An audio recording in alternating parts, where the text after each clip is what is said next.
अगर आपको याद हो तो टाइटैनिक जो है वो यहाँ से साउथहैम्पटन से जा रहा था न्यूयॉर्क।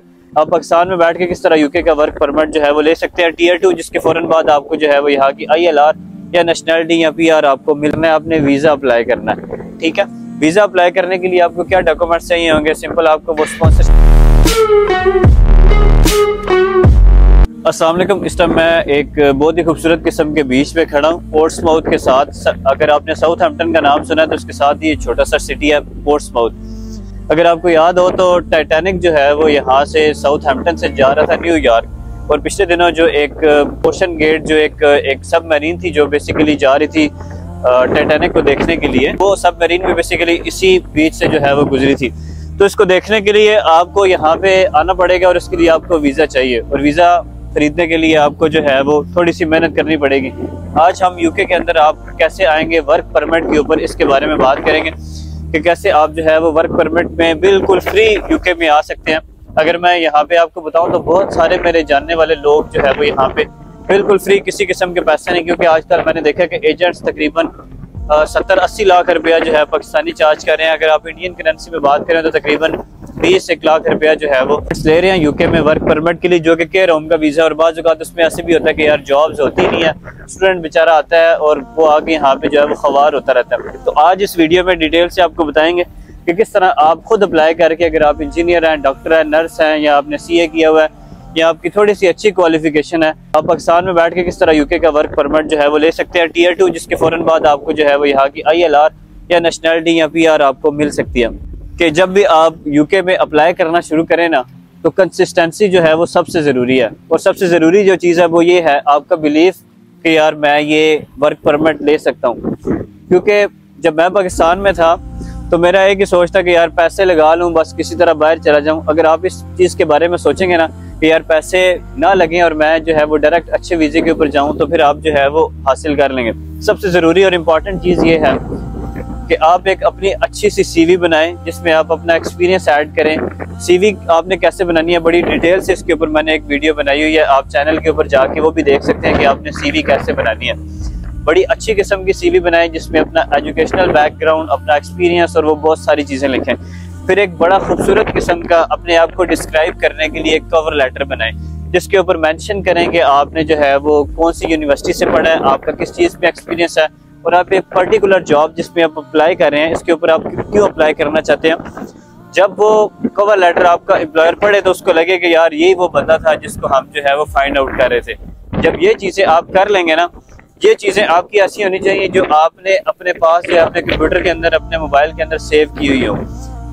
अब ज़रूरी नहीं है कि आप एक ही CV से सारी जॉब्स में अप्लाई करें। मतलब जॉब किसी किस्म की, उसकी डिस्क्रिप्शन किसी किस्म की है, और आपने एक CV बनाई हुई है और आप इस तरह बम्बार्डमेंट कर रहे हैं, आप हर जगह वो CV फेंक रहे हैं, तो हो सकता है वो आपको अनफॉर्चुनेटली वाली मेल ही जो है वो आती रहे, तो वो आपको डिसअपॉइंट भी करेगी कि यार ये मैं इतनी जॉब्स अप्लाई किया और कोई फ़ायदा नहीं हो रहा। तो उसके लिए बेहतर ये है कि आप जॉब के डिस्क्रिप्शन को देखें, जिस भी जॉब में आप अप्लाई कर रहे हैं जॉब की डिस्क्रिप्शन को देखें कि यार इसके अकॉर्डिंगली मैंने अपनी CV को जो है वो अमेंडमेंट करनी है, अपने कवर लेटर को जो है वो चेंज करना है। अब जो प्लेटफॉर्म्स यहाँ पे यूज़ होते हैं जॉब्स अप्लाई करने के लिए, वो काफ़ी सारे प्लेटफॉर्म्स हैं, जिसमें सबसे पहले नंबर पे इंडीड है, लिंक्डइन है, CV लाइब्रेरी है, read.com है, उसके अंदर भी जाके आप जो है वो अप्लाई कर सकते हैं।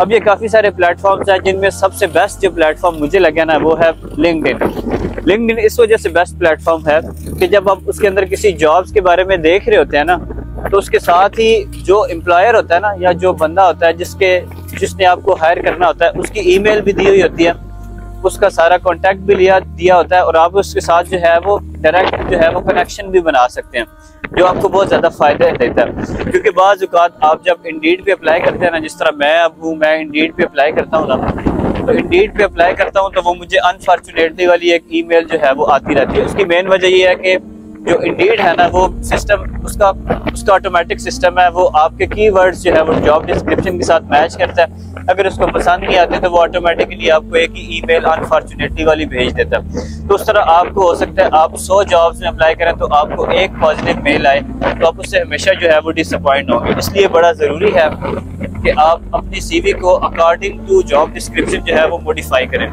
अब इम्पॉर्टेंट चीज़ क्या है? इम्पॉर्टेंट चीज़ ये है कि जब आप लिंक्डइन के ऊपर प्रोफाइल बनाएंगे ना, तो आप अपने साथ आप कनेक्शंस बनाएंगे उन एम्प्लॉयर्स के साथ जिन एम्प्लॉयर्स के लिए आप जो है वो जॉब अप्लाई कर रहे हैं। आप उनको पर्सनली ईमेल भी कर सकते हैं, आप उनको अपनी CV और कवर लेटर ईमेल में भी भेज सकते हैं। फिर इंपॉर्टेंट चीज़ ये है, जैसे मैं इंजीनियर हूँ तो मैं देखूंगा कि यार इलेक्ट्रिकल फील्ड से रिलेटेड यहाँ पे UK के अंदर कौन सी कंपनीज हैं।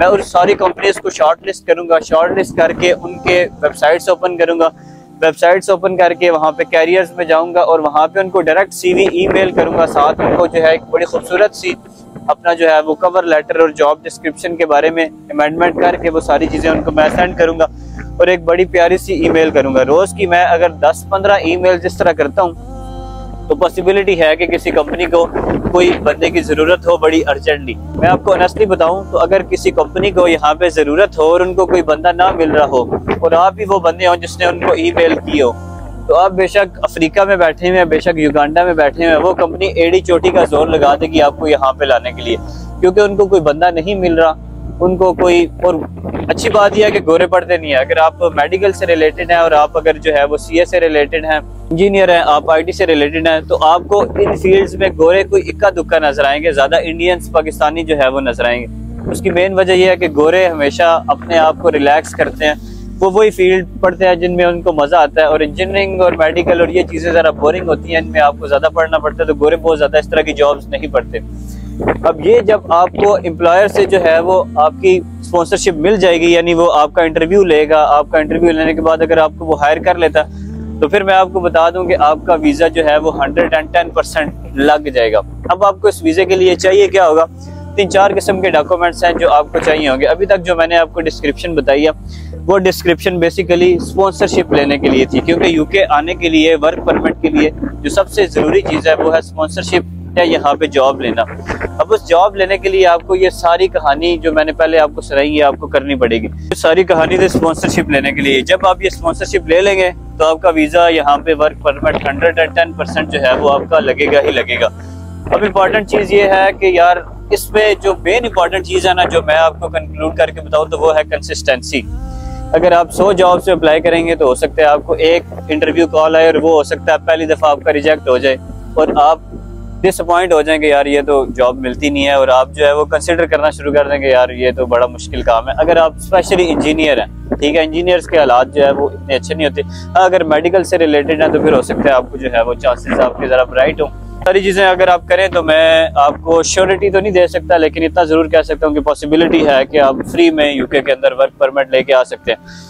एक बात पिछले दिनों बड़ी मशहूर हुई थी कि UK को स्किल्ड वर्कर की बड़ी ज़रूरत है। अगर आप जियो न्यूज़ पे देखें तो वो बार बार कहते थे कि UK ने इमिग्रेशन खोल दी, UK ने इमिग्रेशन खोल दी, लेकिन साथ ही उन्होंने रिस्ट्रिक्शंस लगाना शुरू कर दी। इसकी वजह क्या है? इसकी मेन वजह यह है कि UK को स्किल्ड वर्कर की ज़रूरत है। एक इस तरह के बंदे की ज़रूरत नहीं है जो जिसको कुछ भी नहीं आता और जो मैट्रिक पास है और फिर इधर आके कहता है कि यार जॉब नहीं मिलती। जब आपको इंग्लिश ही बोलनी नहीं आती, जब आप स्किल्ड ही नहीं है, तो फिर आपको जॉब नहीं मिलेगी। आज की वीडियो में इतना ही। मजीद इसी किस्म की वीडियोस बनाते रहेंगे। बहुत शुक्रिया। अल्लाह हाफ़िज़।